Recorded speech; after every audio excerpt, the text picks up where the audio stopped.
বর্তমানে যে প্র্যাকটিস সেটটা তোমরা দেখতে পাচ্ছ, এটা কিন্তু এসএসসি গ্রুপ সি পরীক্ষার practice set. Group C D যেটি কিন্তু ফর্ম ফিল আপ চলছে, অর্থাৎ West Bengal school service group D পরীক্ষার কিন্তু প্র্যাকটিস সেট এই প্র্যাকটিস সেটটা। তো এই প্র্যাকটিস সেটটা কিন্তু খুবই গুরুত্বপূর্ণ হয়ে যাবে যারা আগামী ওয়েস্ট বেঙ্গল স্কুল সার্ভিস কমিশনের গ্রুপ সি এবং গ্রুপ ডি পরীক্ষা দেবে। আজকের প্র্যাকটিস সেটটা গ্রুপ ডির পরে প্র্যাকটিস সেট। তোমরা যারা ইতিমধ্যে ফর্ম ফিল আপ করে ফেলেছো এবং যারা ফর্ম ফিল আপ করবে বলে ভাবছো, দেরি না করে পড়াশোনা শুরু করো এবং এরকম প্র্যাকটিস সেট মানে কমপ্লিট করো। তাহলে দেখবে তুমিও পারবে একটা চাকরি তোমার হাতের মধ্যে নিয়ে আসতে। তো দেখো, পরীক্ষা এবং form fill up form fill up থেকে পরীক্ষা পর্যন্ত বেশি সময় কিন্তু দেবে না। ডিসেম্বরের মধ্যে সব কিছুই কমপ্লিট করবে। তাহলে কী পরিমাণে তোমার মানে ফর্ম ফিল আপ করার সাথে সাথেই কিন্তু পরীক্ষার ডেট ঘোষণা করে দেবে। তাই তোমরা দেরি করো না, দেরি করলে তোমাদেরই ক্ষতি হবে। এই অনেকটা ভ্যাকান্সি আছে স্কুল সার্ভিস কমিশন ক্লার্ক এবং গ্রুপ ডির জন্য, প্রায় 8,000 থেকে 9,000 ভ্যাকান্সি কিন্তু তৈরি করেছে। তো এই ভ্যাকান্সিটা কিন্তু পূরণ করার জন্য কিন্তু বদ্ধপরিকর সরকার। প্রচণ্ড একটা কম্পিটিশানে চলবে। তো এই কম্পিটিশানের মধ্যে চাকরিটা তুমি যদি ধরতে চাও তাহলে অবশ্যই প্র্যাকটিস করো। আর এরকম প্র্যাকটিস সেট আর স্কুল তোমাদের নিয়মিত দিচ্ছে। নয় নয় করতে করতে চারখানা স্কুল সার্ভিস গ্রুপ সি দিয়ে হয়ে গেছে, নয় নয় করতে করতে স্কুল সার্ভিস গ্রুপ ডি চারখানা দেওয়া হয়ে গেছে। আজকে কিন্তু আর একটা প্র্যাকটিস সেট তোমাদের করাচ্ছি। তো এরকমভাবে প্র্যাকটিস সেট তোমরা যদি করতে চাও তাহলে অবশ্যই চ্যানেলের দিকে নজর রাখো। চলো আমরা চলে যাই প্রথম প্রশ্নে। প্রথম প্রশ্ন কী আছে, তো তার জন্য আমরা একটু জুম করে বড় করে নেব এবং সেটা জুম করে বড় করে নিলে তোমাদেরও সুবিধা হবে, আমারও সুবিধা হবে। তো চলো, এই দেখো তোমাদের প্রথম প্রশ্ন দেখাচ্ছি। 2016-17 সালে কাবাডি ওয়ার্ল্ড কাপ বিশ্ব কাবাডি ওয়ার্ল্ড কাপ অনুষ্ঠিত হয়েছিল কোন দেশে? কোন দেশে এটা অনুষ্ঠিত হয়েছিল 2016-17? তাই এখানে আছে পাকিস্তান, বাংলাদেশ, ভারত, কেনিয়া। তো এর সঠিক উত্তর হবে কিন্তু বাংলাদেশ। বিদ্যাক হবে সঠিক উত্তর। চলো দুয়ের দাগের প্রশ্ন দেখি। সম্প্রতি খবরে আসা এয়ারল্যান্ডার 10 এটা কি? এয়ারল্যান্ডার 10 বিশ্বের বড় স্যাটেলাইট, বিশ্বের বড় এয়ারক্রাফট, বিশ্বের বড় ক্ষেপণাস্ত্র আর বিশ্বের বড় যুদ্ধজাহাজ। তো এখানে সঠিক উত্তর কী হবে? তো এটা কিন্তু সঠিক উত্তর হবে বিদ্যাক, বিশ্বের বড় এয়ারক্রাফট। চলো আমরা তিনের দাগের প্রশ্নে চলে যাই। তিনের দাগের প্রশ্ন কী আছে দেখো, খুব সুন্দর একটা প্রশ্ন আছে। সেটা হচ্ছে 2016 সালে যে অলিম্পিক গেমস হয়েছিল তাতে নিষিদ্ধ হয়েছিল কোন নিষিদ্ধ বলে ঘোষণা করা হয়েছিল ইন্টারন্যাশনাল প্যারা অলিম্পিক কমিটিতে কোন দেশ? কোন দেশ এটা নিষিদ্ধ ঘোষণা করা হয়েছিল 2016 যে প্যারা অলিম্পিক গেমস হয়েছিল? তো এখানে কিন্তু অপশান আছে রাশিয়া, সিরিয়া, ভারত আর তিউনেশিয়া। তো এখানে সঠিক উত্তর কী হবে? তো এখানে সঠিক উত্তর হবে কিন্তু রাশিয়া। আশা করি তোমরা বুঝতে পেরেছো। চলো চলো আমরা পরের প্রশ্নে চলে যাই। পরের প্রশ্ন কী আছে? পরের প্রশ্ন আছে দেখো, জিএসটি এই কথাটার অর্থ কী? 5 দাগের প্রশ্ন আছে, জিএসটি কথাটার অর্থ কী? General service tax, goods and service tax, government of service tax আর নন অফ দিস। তো এখানে সঠিক উত্তর হবে good and service tax, goods and service tax. আশা করি তোমরা বুঝতে পেরেছো।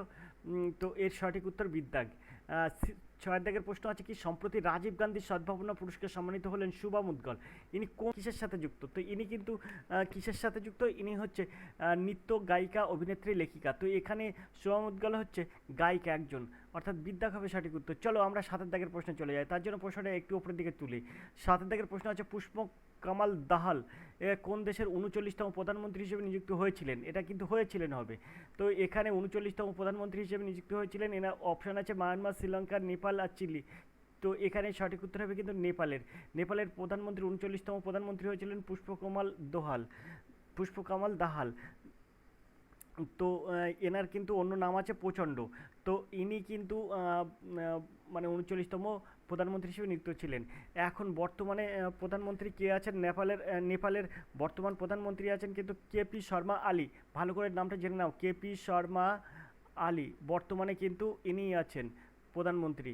আর ইনি আছেন কিন্তু পনেরোই জুলাই 2024 সাল থেকে কিন্তু ইনি প্রধানমন্ত্রী আছেন। আর এনার নিয়োগ করেন কে? নেপালের সংবিধান অনুযায়ী ও দেশের রাষ্ট্রপতি কিন্তু এটা নিয়োগ করেন। তো কেপি শর্মা আলী কিন্তু রাষ্ট্রপতি দ্বারা নিযুক্ত হয়েছিলেন। তো রাষ্ট্রপতি, সেখানকার রাষ্ট্রপতিকে, তো রাষ্ট্রপতি ছিলেন কিন্তু আপনার রামচন্দ্র সাউগেল। আশা করি তোমরা বুঝতে পেরেছো। তো এই পর্যন্ত কিন্তু 7 দাগের সঠিক উত্তর বলে দিলাম। 7 দাগের সঠিক উত্তর হচ্ছে নেপাল। নেপালের প্রধানমন্ত্রী পুষ্পকমল দাহাল। তো আমরা চলে যাবো 8 দাগের প্রশ্ন। দ্রোণাচার্য পুরস্কার প্রদান করা হয় মানে কোন বিষয়ের উপরে? ক্রীড়াবিদদের, কোচদের, আম্পায়ারদের আর অবসরপ্রাপ্ত ক্রীড়াদের। তো দেখো তোমরা একটা জিনিস জানো, কৌরব এবং পাণ্ডব যেটা মহাভারতের গল্প, সেখানে কিন্তু অর্জুন অর্জুনদের অর্থাৎ পাণ্ডবদের এবং কৌরবদের সবার কিন্তু যুদ্ধের কৌশল শেখাতো বা তীর চালানো শেখাতো কিন্তু দ্রোণাচার্য, গুরু দ্রোণাচার্য। তো এদেরকে কিন্তু গুরু বলে সম্বোধন করতো, মানে পাণ্ডব এবং কৌরবরা কিন্তু দ্রোণাচার্যকে কিন্তু গুরুদেব বলে সম্মান করতো, এবং যে জিনিসটা শেখায় তাকে তো অবশ্যই গুরুদেব বলবে। তো এখানে কিন্তু সেই দ্রোণাচার্যের নাম অনুসারে কিন্তু দ্রোণাচার্য পুরস্কার প্রদান করা হয়। তাহলে গুরু বলতে কি, মানে যারা স্টুডেন্ট, যাদেরকে শেখানো হচ্ছে, যে শেখাচ্ছে তাকে কিন্তু গুরু বলা হয়। আশা করি তোমরা বুঝতে পারছো। তাহলে অবশ্যই এখানে কোচদের, মানে যদি কোনো খেলার কোচদের কিন্তু কোচদের কিন্তু এই দ্রোণাচার্য পুরস্কার প্রাপ্ত হয়। আশা করি তোমরা বুঝতে পারছো। তা ক্রীড়াবিদদের, কোচদের কিন্তু দ্রোণাচার্য পুরস্কার দেওয়া হয়। চলো বিদ্যাগ হবে সঠিক উত্তর। আমরা 9 দাগের প্রশ্নে চলে যাবো। 9 দাগের প্রশ্ন কী আছে? 9 দাগের যে প্রশ্নটা আছে দেখো, সম্প্রতি মধুকর গুপ্তা কমিটি তাদের রিপোর্ট জমা দিল। এই কমিটি কিসের সাথে যুক্ত? মধুকর কমিটি কিসের সাথে যুক্ত? সীমান্ত সংক্রান্ত, ক্রিকেট সংক্রান্ত, কর সংক্রান্ত, সরকারি কর্মচারী বেতন সংক্রান্ত। তো এইরকম প্রশ্ন কিন্তু খুবই গুরুত্বপূর্ণ, যেটা কিন্তু ওয়েস্ট বেঙ্গল স্কুল সার্ভিস অর্থাৎ WBSSC গ্রুপ সি এবং গ্রুপ ডি পরীক্ষার জন্য কিন্তু এই প্রশ্নগুলো খুবই গুরুত্বপূর্ণ। তোমাদেরকে বারবার বলছি, আর এডুকেশন স্কুলের দিকে নজর রাখো, দেখবে প্রশ্ন কমন তোমার পড়তেই হবে। কারণ এখানে যে প্র্যাকটিস সেট, এখানে যেভাবে অঙ্ক শেখানো হয়, যেভাবে অঙ্ক করানো হয়, তোমাকে তুমি এই চ্যানেলটা দেখলে তোমার অবশ্যই মানে এই প্রশ্নগুলো পড়বে। এবং এই চ্যানেলের যে অঙ্কগুলো দেওয়া হচ্ছে এবং অঙ্কগুলো টিপস ট্রিক্স দিয়ে শেখানো হচ্ছে, তাই একদম সেকেন্ডে কৌশলে কিন্তু তুমি বিভিন্ন অঙ্ক সমাধান করতে পারবে। তো যেমন টাইপের অঙ্ক করা হচ্ছে সেই টাইপের অঙ্ক কিন্তু SSC গ্রুপ সি এবং গ্রুপ ডিতে কিন্তু পড়বে। আশা করি তোমরা বুঝতে পারো। চলো আমরা 9 দাগের প্রশ্নের সঠিক উত্তর জেনে নিই। তো এখানে সঠিক উত্তর হবে এর দাগ, সীমান্ত সংক্রান্ত বিষয় কিন্তু মধুকর গুপ্তা কমিটি। আমরা চলে যাবো 10 দাগের প্রশ্নে। মার্কিন যুক্তরাষ্ট্রের কততম রাষ্ট্রপতি হিসেবে নিযুক্ত হলেন ডোনাল্ড ট্রাম্প? 40তম, 42তম, 45তম, 47তম। তো এর সঠিক উত্তর কী হবে? ডোনাল্ড ট্রাম্প এরা রাষ্ট্রপতি হিসেবে নিযুক্ত হয়েছেন কিন্তু 47তম রাষ্ট্রপতি হিসেবে, অর্থাৎ ডির দাগ হবে সঠিক উত্তর। সঠিক উত্তর পেলাম ডির দাগ। এবার আমরা চলে যাবো পরের প্রশ্নে যাবো, তবে তার জন্য প্রশ্নটা একটু উপরের দিকে তুলবো। তো আমরা এবার 12 দাগের এই প্রশ্নটা দেখবো। সম্প্রতি রিও অলিম্পিক গেমসে ব্রোঞ্জ পেলেন সাক্ষী মালিক। তিনি কোন রাজ্যের মেয়ে? সাক্ষী মালিক ইনি কোন রাজ্যের মেয়ে? হিমাচল প্রদেশ, কেরল, হরিয়ানা, ত্রিপুরা। তো ইনি 12 দাগের সঠিক উত্তর কী হবে? তো এই যে সাক্ষী মালিক, তিনি কোন দেশের কোন রাজ্যের মেয়ে? তো এখানে 12 দাগের সঠিক উত্তর হবে কিন্তু হরিয়ানার মেয়ে ছিল সাক্ষী মালিক। সিদ্ধাক হবে সঠিক উত্তর। চলো সাক্ষী মালিক কিসের সাথে যুক্ত সেটা তোমরা অবশ্যই কমেন্ট করবে, কারণ এই সাক্ষী মালিকের কিন্তু প্রশ্ন কিন্তু আসবেই, এরকম প্রশ্নই কিন্তু আসে। 13 দাগের প্রশ্ন আমরা দেখব। খুব সুন্দর একটা প্রশ্ন, একদম আননোন প্রশ্ন। এই প্রশ্নটা কিন্তু খুব গুরুত্বপূর্ণ একটা প্রশ্ন। সাথিয়া জ্ঞানা শেখরানা কোন খেলার সাথে যুক্ত? সাথিয়া জ্ঞানা শেখরানা কোন খেলার সাথে যুক্ত? Badminton, table tennis, shooting, tennis. তো এখানে সঠিক উত্তর কী হবে? তো 13 দাগের সঠিক উত্তর বলো, এর 13 দাগের সঠিক উত্তর তাহলে কী হবে? তো এখানে কিন্তু তোমরা প্রত্যেকটা প্রশ্নের উত্তর করবে পোস্ট করে। তো এখানে সঠিক উত্তর হবে কিন্তু বিদ্যাগ, টেবিল টেনিস। তো আমরা চলে যাবো পরের প্রশ্নে। 14 দাগের প্রশ্ন। 14 দাগের প্রশ্ন কী আছে? সম্প্রতি G20 সম্মেলন কোথায় অনুষ্ঠিত হলো? সম্প্রতি G20 সম্মেলন কোথায় অনুষ্ঠিত হলো? তো এখানে দেখো চীন, এখানে আছে টোকিও, এখানে সিঙ্গাপুর, এখানে ব্রাজিল। তো এখানে তোমাদের মনে হচ্ছে এখানে ভুল আছে, তবে তোমরা G20 সম্মেলন কোথায় অনুষ্ঠিত হলো তোমরা একবার কমেন্ট করবে। এই প্রশ্নের উত্তরটা কমেন্টটা তোমাদের কাছে আমি রেখে দিলাম। সম্প্রতি G20 সম্মেলন এটা কোথায় অনুষ্ঠিত হয়েছে? 14 দাগের সঠিক উত্তরটা তোমরা অবশ্যই কমেন্ট করবে। আমরা 15 দাগের প্রশ্ন দেখব। জাতীয় হিন্দি দিবস পালিত হয় 18 সেপ্টেম্বর, 12 সেপ্টেম্বর, 12 আগস্ট, 14 সেপ্টেম্বর। তো এখানে 15 দাগের সঠিক উত্তর কী হবে? জাতীয় হিন্দি দিবস এটা কিন্তু 14 সেপ্টেম্বর। আশা করি তোমরা বুঝতে পেরেছো। 14 সেপ্টেম্বর কিন্তু এর সঠিক উত্তর। জাতীয় হিন্দি দিবস কিন্তু 14 সেপ্টেম্বর হয়। আমরা 16 দাগের প্রশ্ন দেখব। ভারতবর্ষের জাতীয় সঙ্গীত জনগণমন রবীন্দ্রনাথের যে কবিতা থেকে নেওয়া হয়েছে তার নাম কি? ভাগ্য দেবতা, ভাগ্য বিধাতা, ভারত বিধাতা, ভারত মাতা। তো এখানে এর সঠিক উত্তর তাহলে কী হবে? ১৬ দাগের কিন্তু সঠিক উত্তর হবে কিন্তু ভারত বিধাতা থেকে, কিন্তু ভারত বিধাতা কবিতা থেকে কিন্তু রবীন্দ্রনাথের জনগণমন এই কবিতাটি, এই জাতীয় সঙ্গীতটি কিন্তু নেওয়া হয়েছে, এই সঙ্গীতটা কিন্তু নেওয়া হয়েছে, যেটি আমাদের জাতীয় সঙ্গীত হিসেবে এখনো পর্যন্ত গণ্য। তো ভারত বিধাতা কবিতা থেকে কিন্তু এটা নেওয়া হয়েছে, সিদ্ধা হবে সঠিক উত্তর। চলো আমরা ১৭ দাগের প্রশ্নে চলে যাই। ১৭ দাগের প্রশ্ন কি আছে? সত্যমেব জয়তে এই কথাটি কোথা থেকে নেওয়া হয়েছে? সত্যমেব জয়তে কথাটি কোথা থেকে নেওয়া হয়েছে? বৃহৎ উপনিষদ, মুন্ডক উপনিষদ, আরণ্যক, অর্থবেদ। তো অথর্ববেদ। তো এখানে এর সঠিক উত্তর কী হবে? সত্যমেব জয়তে এটা কিন্তু মুন্ডক বা মুন্ডক উপনিষদ থেকে নেওয়া হয়েছে। মুন্ডক উপনিষদ অর্থাৎ বিদ্যাক হবে সঠিক উত্তর। মুন্ডক উপনিষদ থেকে কিন্তু সত্যমেব জয়তে এই কথাটা নেওয়া হয়েছে। চলো ১৮ দাগের প্রশ্ন দেখি। ১৮ দাগের প্রশ্ন আছে, চালুক্য রাজাদের রাজধানী কোথায় ছিল? গোলকুন্ডায়, বলভিতে, বাদামিতে আর পেশোয়াতে। তো অবশ্যই তোমরা এটা জানো, কারণ এইসব প্রশ্নের উত্তর যদি না দিতে পারো তাহলে তো অন্য আর কোন প্রশ্নের উত্তর দিতে পারবে? তো এইসব প্রশ্ন কিন্তু খুবই গুরুত্বপূর্ণ একটা প্রশ্ন। তো এখানে ১৮ দাগের সঠিক উত্তর কী হবে? তো এখানে ১৮ দাগের সঠিক উত্তর হবে, তার আগে উত্তর বলবো তার আগে আমরা প্রশ্নটা আবার একবার দেখি। চালুক্য রাজাদের রাজধানী কোথায় ছিল? তো এখানে অপশান যেগুলো আছে তার মধ্যে হচ্ছে গোলকুন্ডায় কিন্তু চালুক্য রাজাদের রাজধানী ছিল, এর দাগ হবে সঠিক উত্তর। চলো ১৯ দাগের প্রশ্ন দেখি। প্রথম বাঙালি হিসেবে ভারতরত্ন পেয়েছিলেন বিধানচন্দ্র রায়, রবীন্দ্রনাথ ঠাকুর, সত্যজিৎ রায়, আশাপূর্ণা দেবী। প্রশ্নটা কিন্তু প্রথম বাঙালি হিসেবে ভারতরত্ন, প্রথম কে ভারতরত্ন পান এটা না কিন্তু, বা ভারত হিসেবে কে ভারতরত্ন পান এসব কিন্তু না, বলছে প্রথম বাঙালি হিসেবে কে ভারতরত্ন পান। প্রথম বাঙালি হিসেবে ভারতরত্ন পান কিন্তু বিধানচন্দ্র রায়, এর দাগ হবে সঠিক উত্তর। আশা করি তোমরা বুঝতে পেরেছো। তো এরকম প্রশ্ন কিন্তু এসএসসি গ্রুপ সি এবং গ্রুপ ডি পরীক্ষায় কিন্তু খুবই গুরুত্বপূর্ণ। এছাড়াও যে অঙ্কগুলো আমরা করাই এরপরে যে অঙ্কগুলো আসছে অঙ্কগুলো কিন্তু খুবই গুরুত্বপূর্ণ। আর এরকম অঙ্কই কিন্তু স্কুল সার্ভিস কমিশনের গ্রুপ সি এবং গ্রুপ ডি এই পরীক্ষার জন্য কিন্তু খুবই গুরুত্বপূর্ণ। আর এই অঙ্কগুলো, এই জেনারেল স্টাডিজগুলো দেখতে থাকো, কারেন্ট অ্যাফেয়ার্সগুলো দেখতে থাকো, তাহলে কিন্তু তোমরা অনেক প্রশ্নের উত্তর সমাধান করতে পারবে এবং সহজে তোমাদের সেই মূল লক্ষ্যে পৌঁছে যাবে। চলো আমরা ২০ দাগের প্রশ্ন দেখি। বাংলার দ্বৈত শাসন অবসান ঘটান কে? Lord Warren Hasting, Lord Ripon, Lord William Bentinck, কেউ নয়। তো এখানে বাংলার দ্বৈত শাসনের অবসান কে ঘটান? ২০ দাগের সঠিক উত্তর কী হবে? তো প্রশ্নটা কিন্তু খুবই গুরুত্বপূর্ণ। লর্ড এর অপশান আছে যেগুলো, তার মধ্যে আমি সঠিক উত্তর বলবো, তবে প্রশ্নটা হচ্ছে বাংলার দ্বৈত শাসনের অবসান কে ঘটান? তো এর সঠিক উত্তর হবে লর্ড ওয়ারেন হেস্টিং, অর্থাৎ এর দাগ হবে সঠিক উত্তর। ২০ দাগের এর দাগ হবে সঠিক উত্তর লর্ড ওয়ারেন হেস্টিংস। আমরা ২১ দাগের প্রশ্ন চলে যাব। বাংলাদেশের কোন দিকে ভারতের সীমানা নেই? উত্তর, দক্ষিণ, পূর্ব, পশ্চিম। তো বাংলাদেশের কোন দিকে ভারতের সীমানা নেই? তো অবশ্যই দক্ষিণ দিকে ভারতের সীমানা নেই। বাংলাদেশের দক্ষিণ দিকে কিন্তু ভারতের কোনো সীমানা নেই। চলো আমরা চলে যাই পরের প্রশ্নে, ২৩ দাগের প্রশ্নে। তবে একটা প্রশ্ন বাদ গেল। ২২ দাগের প্রশ্ন আছে, সরকারি ভাষা কমিশন কে গঠন করতে পারেন? সরকারি ভাষা কমিশন কে গঠন করতে পারেন? এখানে হচ্ছে প্রধানমন্ত্রী, স্বরাষ্ট্রমন্ত্রী, কেউ এদের দুজনের মধ্যে কেউ গঠন করতে পারে না সরকারি ভাষা কমিশন। সরকারি ভাষা কমিশন কে গঠন করতে পারে? চলো আমরা দেখি ওই পেজে কী আছে। তার জন্য পেজটা আমরা একটু ওপরের দিকে তুলবো। তো চলো পেজটা ওপরের দিকে তোলার পরে আমরা বাম দিকে একটু সরিয়ে নিই, ডান দিকে সরিয়ে নিই, দেখি এখানে কী লেখা আছে। এখানে আছে স্পিকার, রাষ্ট্রপতি।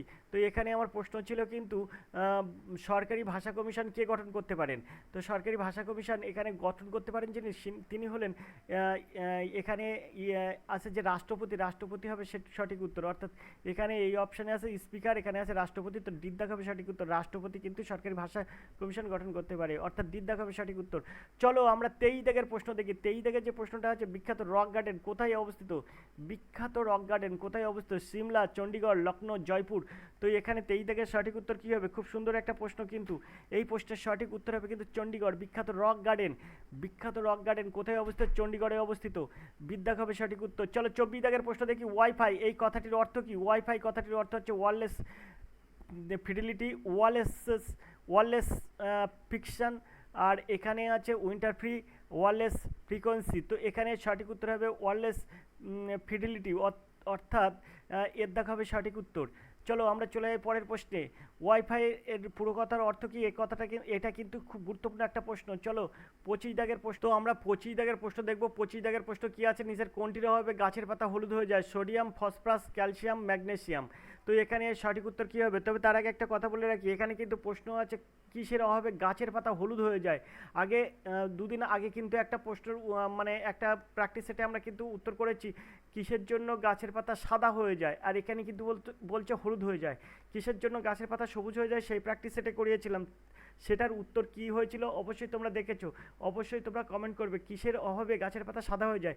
আর এখানে আছে কিসের অভাবে গাছের পাতা হলুদ হয়ে যায়। তো এখানে সঠিক উত্তর হবে ডি দাগ, ম্যাগনেসিয়ামের অভাবে কিন্তু গাছের পাতা হলুদ হয়ে যায়। চলো 26 দাগের প্রশ্ন দেখি। 26 দাগের যে প্রশ্নটা আছে দেখো, পশ্চিমবঙ্গের সর্বোচ্চ শৃঙ্গের নাম কি?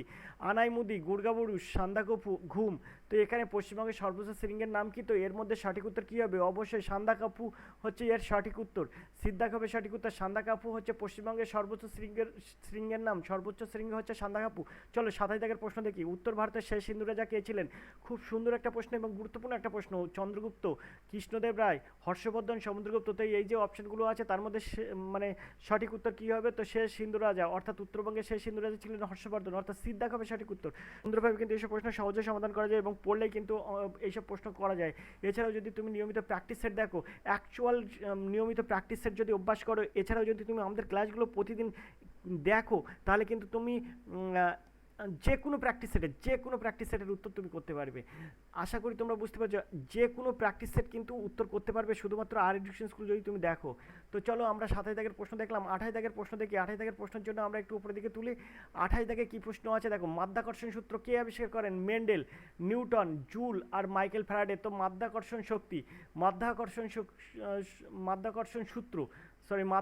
সূত্র কে আবিষ্কার করেন? তো এর মধ্যে সঠিক উত্তর কী হবে? তো তোমরা ক্লাস 3য় শ্রেণীতে পড়েছো, যেটা কিন্তু আপেল পড়ার ঘটনা, সেই যে ক্লাস 3-4 থেকে কিন্তু পড়ে আসছো আপেল পড়ার ঘটনা, যেটা কিন্তু নিউটনের সূত্র নামে পরিচিত, সেটাকে বলা হয় মাধ্যাকর্ষণ শক্তি। মাধ্যাকর্ষণ শক্তির প্রভাবেই কিন্তু ওপর থেকে কিন্তু বস্তু মাটিতে পড়ে, অর্থাৎ নিচে পড়ে। সেটা তোমরা অবশ্যই গল্পটা জানো। তো এর সঠিক উত্তর হবে কিন্তু নিউটন।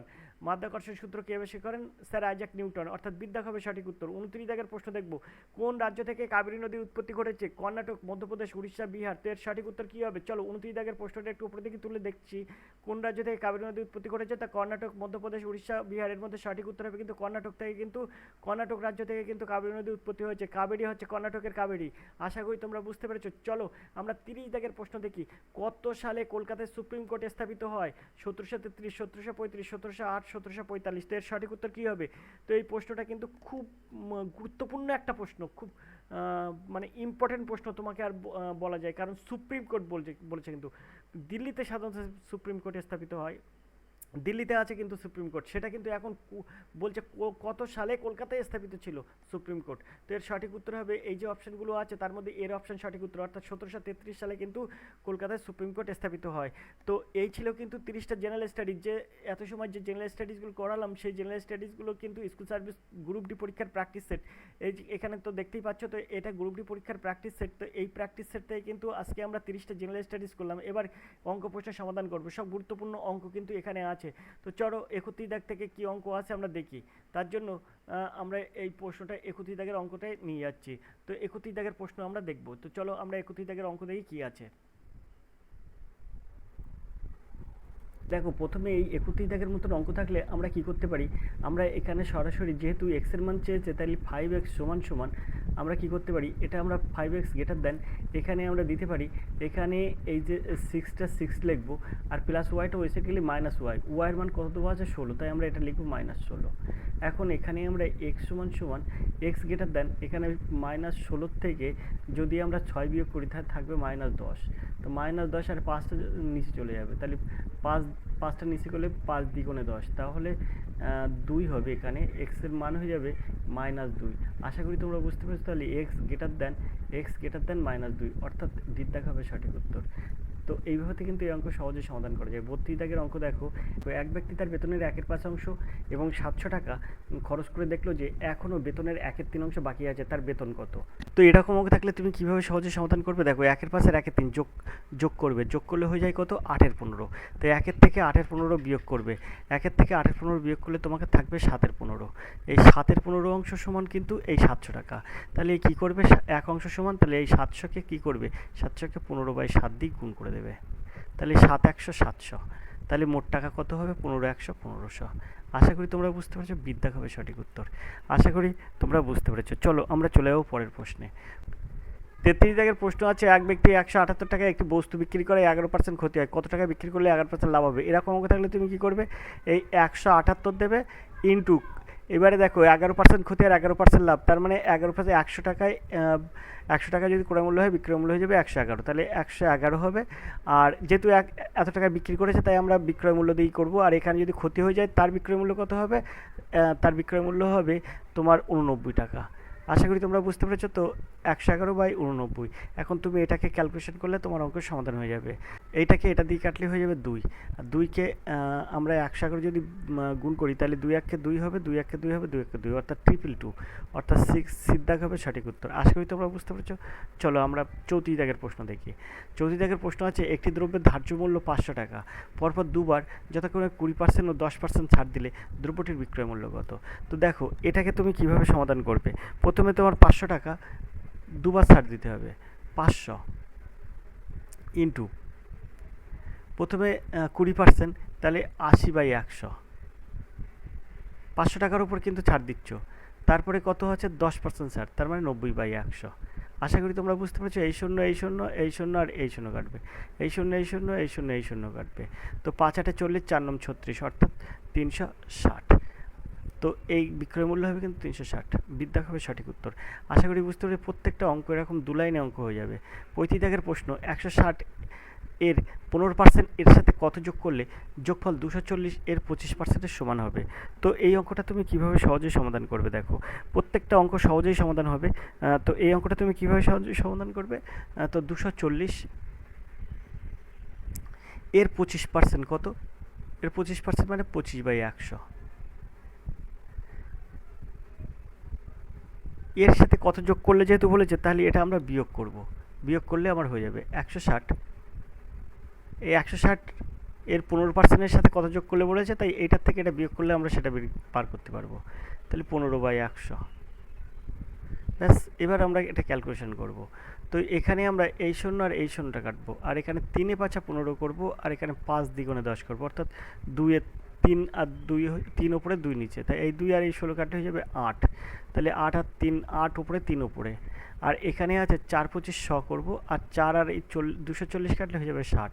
তাহলে এখানে 60 থাকছে, তাহলে 60 বিয়োগ এখানে 3 8 24। তাহলে বিয়োগ করলে কত হচ্ছে? 4 আর কত হলো 10, 6 হলো 10, সাথে 1 দরকার 3, 3 আর কত হলো 6, 3 হলে 6, 36। তো দেখো এই বিদ্যাক হবে সঠিক উত্তর। আশা করি তোমরা বুঝতে পেরেছো। চলো আমরা 36 দাগের প্রশ্ন চলে যাই। 36 দাগের যে প্রশ্নটা আছে দেখো কত সুন্দর একটা প্রশ্ন আছে। কোন শহরে 2010 সালে প্রথমে জনসংখ্যা ছিল 10,000, পরপর 2 বছর যথাক্রমে 2% এবং 5% হারে জনসংখ্যা বাড়লো। 2012 সালের শেষে জনসংখ্যা কত হবে? তো 2% আর 5% হারে বাড়লো মানে কত হবে? এখানে আমার ছিল কত? 10,000। এর সঙ্গে 102/100 গুণ করবে, আর 105/100 গুণ করবে, তাহলে তোমার উত্তর বেরিয়ে যাবে। এই দুটো 4টি শূন্য, এই 4টি শূন্য আমরা কেটে দিলাম। এবার এটাকে এটা দিয়ে গুণ করলে কত হবে? এটাকে এটা দিয়ে গুণ করলে হয়ে যাবে 10,710। আশা করি তোমরা বুঝতে পেরেছো। তো এখানে সঠিক উত্তর হবে 10,710। তো চলো আমরা দেখি ওই পিঠে কী আছে। তো তার জন্য আমরা অঙ্কর ওই পিঠে চলে যাব। অপশান কী আছে দেখব। দেখো এইখানে বাম দিকে সরাই নিয়ে আসার পরে দেখো এখানে আমরা পরিষ্কার দেখতে পাচ্ছি যে উত্তরটা কত আছে। এখানে 10,710, অর্থাৎ দ্বির দাগ হবে সঠিক উত্তর আছে কিন্তু। চলো আমরা 37 দাগের প্রশ্ন চলে যাই। 37-এর প্রশ্ন আছে দেখো, একটি নৌকা স্রোতের অনুকূলে একটি নির্দিষ্ট দূরত্ব 5 ঘন্টায় এবং স্রোতের প্রতিকূলে ওই দূরত্ব 8 ঘন্টায় অতিক্রম করে। স্রোতের গতিবেগ 3 কিমি/ঘন্টা হলে স্থান দুটির দূরত্ব কত? তো এরকম অঙ্ক থাকলে তোমরা কিভাবে সহজে সমাধান করবে? সবচেয়ে একটা সহজ টিপস ট্রিক্স বলে দেবো, যা আর এডুকেশন স্কুল তোমাদেরকে কিন্তু শেখাবে, আর কোনো চ্যানেল কিন্তু এটা শেখাবে না। তো এইটার সঙ্গে তোমরা কি করবে, 3, এটা হচ্ছে সূত্রের 3। তো এখানে দেখো 5 আর 8 আছে, তাহলে 8 যোগ 5 বাই 8 বিয়োগ 5। ব্যাস, এবারে এটাকে তুমি কি করবে, 3 ইন্টু এই 8 আর 5 13 হয়ে যাবে, 8-এর থেকে 5 বিয়োগ করলে 3 হয়ে যাবে, তাহলে এই 3, তাহলে 13 কিমি। এখন এটা কিন্তু এই 13 কিমি যেটা বেরালো এটা কিন্তু নৌকার বেগ। নৌকার গতিবেগ হচ্ছে 13 কিমি/ঘন্টা। এখন বলেছে স্রোতের বেগ 3 কিমি/ঘন্টা, তাহলে স্থান দুটোর মধ্যে দূরত্ব কত? এখানে আমরা এটা বেরালো কিন্তু নৌকার বেগ, তাহলে নৌকার বেগ যখন বেরালো তাহলে স্রোতের বেগ আছে 3 কিমি/ঘন্টা, তাহলে নৌকা যোগ স্রোত কী হবে? অনুকূলের বেগ। অনুকূলের বেগ কত? অনুকূলের বেগ হচ্ছে, অনুকূলের বেগ সমান সমান নৌকা যোগ স্রোত, অর্থাৎ 13 যোগ 3, তাহলে হয়ে যাবে কত? 16 কিমি পার আওয়ার। এখন অনুকূলের বেগ 16 কিমি পার আওয়ার, তাহলে বলেছে ওই অনুকূলে কত 5 ঘন্টায় যায়, অনুকূলে যায় 5 ঘন্টায় ওই দূরত্বটায়, তাহলে 16 কিমি পার ঘন্টা, অর্থাৎ 1 ঘন্টায় যদি 16 কিমি যায় তাহলে 5 ঘন্টায় কত যাবে? 16 গুণ 5, তাহলে 80 কিমি। তাহলে ওই স্থান দুটির মধ্যে দূরত্ব কত? এখানে বলছে স্থান দুটির দূরত্ব কত? 80 কিমি। তো এই বিদ্যা হবে সঠিক উত্তর। আশা করি তোমরা বুঝতে পেরেছো। তো এইভাবে কিন্তু এই অঙ্ক সহজে সমাধান করা যায়। এছাড়াও কিন্তু এই অঙ্কগুলোর কিছু শিখতে হয়, নৌকার বেগ, স্রোতের বেগ, অনুকূলের বেগ, এসবগুলো শিখতে হয় কিন্তু, তা কিন্তু সিলেবাস ধরে চ্যাপ্টার ধরে করার সময় কিন্তু এগুলো শেখানো হয়। চলো আমরা 38 দাগের প্রশ্নে চলে যাই। 38 দাগের যে প্রশ্নটা আছে, একটি ট্রেন 180 কিমি পথ 4 ঘন্টায় অতিক্রম করে, অপর একটি ট্রেন একই অভিমুখে একই যাত্রা শুরু করে একই দূরত্ব 1 ঘন্টা কম সময় অতিক্রম করে, তাহলে প্রতি ঘন্টায় ট্রেন দুটির মধ্যে দূরত্ব কত? তো দেখো এটা হচ্ছে 180 কিমি যাচ্ছে 4 ঘন্টায়, তাহলে কিমিতে, তাহলে প্রতি ঘন্টায় কতটা যাচ্ছে? তার 4 দিয়ে ভাগ করব, তাহলে এখানে হয়ে যাবে 4 4 16 আর 2 দাও 18, 4 5 20, অর্থাৎ 45 কিমি পার আওয়ার কিন্তু এখানে ও যাওয়ার সময়, মানে এই ট্রেনটা কিন্তু 45 কিমি পার ঘন্টা বেগে যায়। আবার এখানে বলেছে দেখো, অপর একটি ট্রেন একই অভিমুখে একই সময় যাত্রা শুরু করে একই দূরত্ব 1 ঘন্টা কম সময়ে অতিক্রম করে, ও করছিল 4 ঘন্টায়, এ করছে 3 ঘন্টায় অতিক্রম, তাহলে এর গতিবেগ কত? 180/3, তাহলে কত হবে? 60 কিমি, 60 কিমি পার আওয়ার। আশা করি তোমরা বুঝতে পেরেছো। 3কে 180 আর 3 কাটলে হয়ে যাবে 60, 60 কিমি পার আওয়ার। এখন এখানে বলেছে দেখো, বলেছে যে প্রতি ঘন্টায় ট্রেন দুটির মধ্যে দূরত্ব কত? তাহলে 1 ঘন্টায় এ যাচ্ছে 60 আর ও যাচ্ছে 45, তাহলে 60 বিয়োগ 45, তাহলে এটার উত্তর হবে কত? 15 কিমি পার আওয়ার হবে এর সঠিক উত্তর। সিদ্ধাক হবে সঠিক উত্তর। আশা করি তোমরা বুঝতে পেরেছো। তো চলো আমরা 39 দাগের প্রশ্নে চলে যাই। দুটি নল যথাক্রমে 12 মিনিট ও 16 মিনিটে একটি চৌবাচ্চা জল পূর্ণ করতে পারে। দুটি নল একসাথে খোলা 3 মিনিট পর প্রথম নলটি বন্ধ করা হলো, চৌবাচ্চাটি পূর্ণ হতে কত সময় লাগবে? তাহলে দেখো এই জায়গাটায় তুমি কীভাবে এটা সমাধান করবে। দেখো প্রথম নলটি 12 মিনিটে পূর্ণ করে এক অংশ, তাহলে বলছে একসাথে খোলা ছিল, 3 মিনিট পর বন্ধ করেছে, 3 মিনিটে সে কতটা জল দেবে? তাহলে 12 মিনিটে পূর্ণ করে এক অংশ, 1 মিনিটে পূর্ণ করে কত অংশ? 3 মিনিটে পূর্ণ করে কত অংশ? তাহলে 3-এর 12 অংশ। 3-এর 12 অংশ সমান কত? 3-এর 12 অংশ সমান 1-এর 4 অংশ। তাহলে বাকি থাকবে কত? বাকি কিন্তু 1 বিয়োগ 1-এর 4 সমান সমান 3-এর 4 অংশ। এটা কিন্তু বাকি থাকে, 3-এর 4 অংশ বাকি। এখন বলেছে দ্বিতীয় নলটি কিন্তু প্রথম থেকে খোলা ছিল, দ্বিতীয় নলটি কিন্তু প্রথম থেকেই খোলা ছিল, তাহলে 16 মিনিটে পূর্ণ করে এক অংশ, তাহলে এক অংশ পূর্ণ করতে ওর সময় লাগে কত? 16 মিনিট। তাহলে এখানে এই যে 3-এর 4 অংশ পূর্ণ করতে সময় লাগবে কত? 3-এর 4 এখানে গুণ হয়ে যাবে, 4 4 16, তাহলে 3-এর 4 12, এখানে কিন্তু 12 মিনিট কিন্তু ওর সঠিক উত্তর হবে। আশা করি বুঝতে পেরেছো, সিদ্ধাক হবে সঠিক উত্তর। চলো আমরা চলে যাই পরের প্রশ্নে। পরের প্রশ্ন কী আছে? তো আমরা এবার দেখবো 40 দাগের এই অঙ্কটি। 30 জন ছাত্রের গড় বয়স 15 বছর, 20 বছর বয়সের এক ছাত্রের পরিবর্তে 2 জন ছাত্র ভর্তি হলো, যাদের কিন্তু বয়সের পার্থক্য 5 বছর। বর্তমানে সমস্ত ছাত্রের গড় বয়স 15 বছর হলে নতুন কম বয়সী ছাত্রের বয়স কত? তা নতুন কম বয়সী ছাত্রের বয়স কত তোমাকে নির্ণয় করতে হবে। তাহলে আমরা এখানে কিভাবে করব? 30 জন ছাত্রের গড় বয়স কত? 15 বছর, তাহলে মোট বয়স কত? তার 30 আর 15 গুণ করব, তাহলে হয়ে যাবে 450। এখন ওর থেকে 20 বছর বয়সে একজন ছাত্র চলে গেল, তাহলে 20 বিয়োগ করে দেবো, বিয়োগ করলে কত হবে? 430। এখন বলেছে এই জায়গায় একটা জিনিস লুকিয়ে আছে দেখো, এক ছাত্র বলছে 20 বছর বয়সে এক ছাত্র চলে যাওয়ার পরিবর্তে 2 জন ছাত্র ভর্তি হলো, 2 জন যে ছাত্র ভর্তি হলো তাদের বয়সের পার্থক্য হচ্ছে 5, ভালো করে বুঝবে। এবারে 2 জন ছাত্র ভর্তি হওয়া মানে কি? একজন চলে গেছে, 2 জন ভর্তি হয়েছে, তার মানে 30-এর জায়গায় একজন চলে গেল, 29 হলো, আবার 2 জন ভর্তি হলো, মানে 29 আর 2 31 জন ছাত্র হয়ে গেল। এখন বলছে বর্তমানে সমস্ত ছাত্রের গড় বয়স 15 বছর, তাহলে এখন বর্তমানে ছাত্র আছে কিন্তু 31, তাহলে তাদের গড় বয়স যদি 15 হয় তাহলে মোট কত? মোট হয়ে যাবে 31 সঙ্গে 15 গুণ, তাহলে 15 1 3 15 45 1 46, অর্থাৎ 465। এখন 465 কিন্তু মোট 31 জন বয়সের মোট বয়স হচ্ছে 31 জনের মোট বয়স 465। এখানে 29 জনের মোট বয়স কত আছে 430, কারণ 20 বছর বয়সে একটা ছেলে চলে গেছে 30 জন থেকে, তাই 29 জনের মোট বয়স হচ্ছে 430। তাহলে 430টা আমি এর থেকে বিয়োগ করে দেবো, তাহলে মোট দুজনের বয়সটা আমরা কিন্তু এই যে নতুন দুজন ভর্তি হয়েছে তার বয়স আমরা বার করতে পারবো। তো এখান থেকে হচ্ছে 5 পাবো, 3 আর কত হলে 6, 3 হলে 6 অর্থাৎ 35। তাহলে যে নতুন দুজন এসছে তাদের দুজনের বয়স হচ্ছে 35।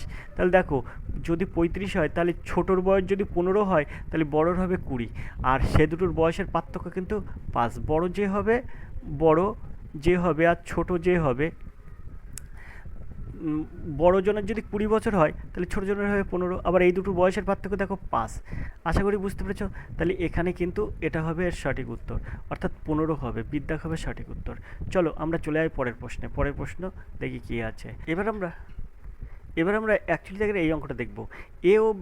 এ এবং বি একটি ব্যবসাতে 3:2 অনুপাতে মূলধন নিয়োগ করে। মোট লাভের 10% অনাথ আশ্রমের দানের পর বাকি লাভের মধ্যে 5,400 টাকা এ লভ্যাংশ হিসেবে পায়। মোট লাভ নির্ণয় করো। তো এর আনুপাতিক ভাগাড় এখান থেকে কত হবে 3/5, আর বির আনুপাতিক ভাগাড় কী হবে 2/5। যেহেতু আমার এর লভ্যাংশ হিসেবে 5,400 টাকা পায়, তাই এর মূলধনটা নিয়ে মূলধনের আনুপাতিক ভাগাড়টা নিয়ে কিন্তু কাজ করব। তো মনে করো মোট লাভ হচ্ছে 100 টাকা। 100 টাকার 10% অনাথ আশ্রমে দান করার পরে কত থাকবে 90 টাকা। এখন এই 90 টাকার মধ্যে যদি 90 টাকার মধ্যে এ কত পাবে, এ পাবে 3/5 অংশ। 3/5 মানে 5 আর 90 যদি কাটি তাহলে 18 হবে। তাহলে 3 18 54 টাকা। তাহলে এ পাবে 54 টাকা। যদি এ 54 টাকা লাভ পায় তাহলে দেখো 54 টাকা যদি লাভ পায় তার মোট লাভ কত ছিল।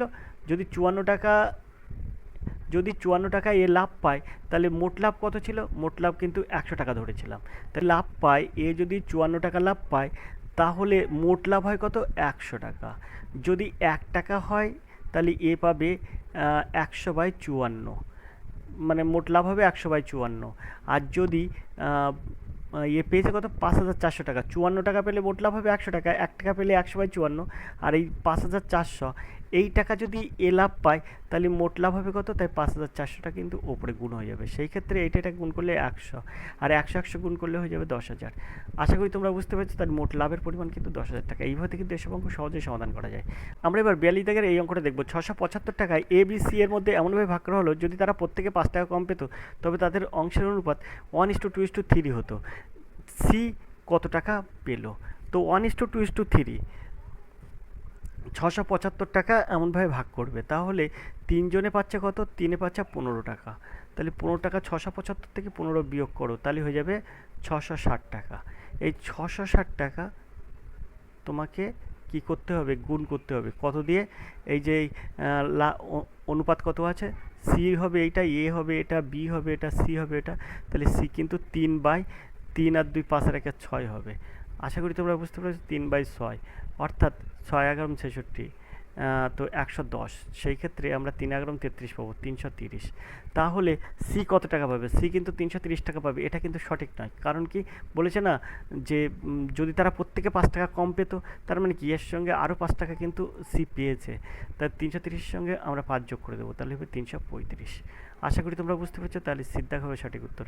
সি কিন্তু 335 টাকা পাবে। 42 দাগের সঠিক উত্তর হবে কিন্তু সিদ্ধাক।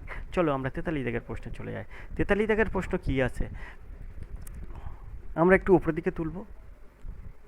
43 দাগের প্রশ্ন আছে, দেখো আমরা এবার 43 দাগের এই অঙ্ক দেখবো। 3100 টাকা রাম ও শ্যামের মধ্যে এমনভাবে ভাগ করে দিতে হবে যাতে তাদের প্রাপ্ত টাকা থেকে 300 টাকা করে নিলে বাকি টাকার অনুপাত 2:3 হবে। তো এই অঙ্কটা তুমি কীভাবে সহজে সমাধান করবে? দেখো 3100 টাকার থেকে প্রত্যেকে কিন্তু মানে 300 টাকা করে দিচ্ছে, তার মানে রাম আর শ্যাম দুজনের কত হবে, 3 দিনও 600 টাকা।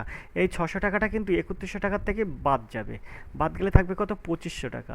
এই 2500 টাকা 2:3 অনুপাতে দিলে রাম কত পাবে, রাম সমান 2500 গুণ 2/5, শ্যাম পাবে 2500 গুণ 3/5। এখন এই দুটো যদি আমরা কাটাকুটি করি 500, এখানেও যদি আমরা কাটাকুটি করি তাহলে 500। তাহলে এখানে দেখো 5 × 10 1000, আর এখানে দেখো 1500। আশা করি তোমরা বুঝতে পেরেছো। তাহলে এখানে রাম পাচ্ছে 1000 আর শ্যাম পাচ্ছে 1500।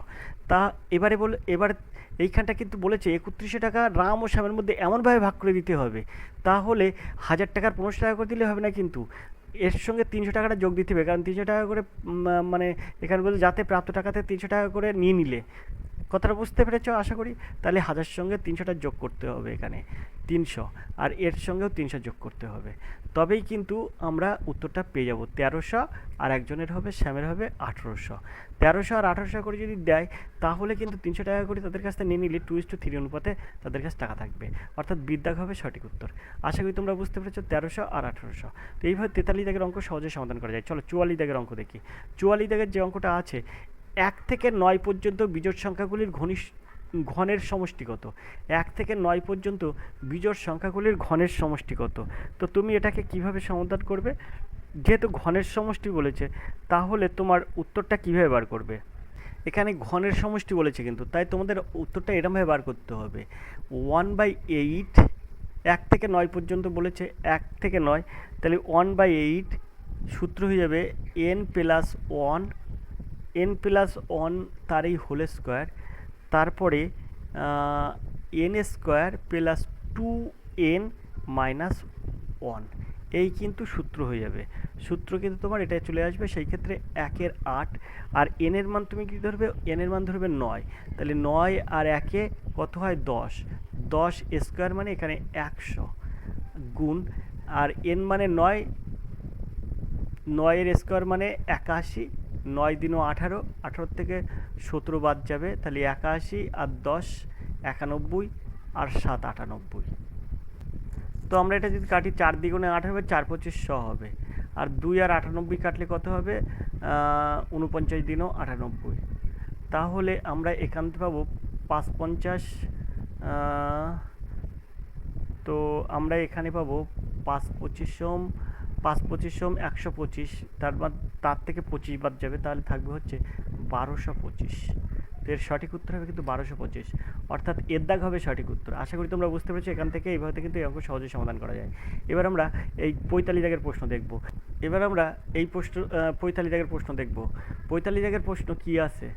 45 দাগের প্রশ্ন আছে, 40 লিটার শরবতে সিরাপ ও জলের অনুপাত 3:2, সেটাতে আর কত লিটার জল মেশালে নূতন মিশ্রণে সিরাপ এবং জলের অনুপাত 4:3 হবে? তো এই অঙ্ক তুমি সহজেই সমাধান করতে পারবে।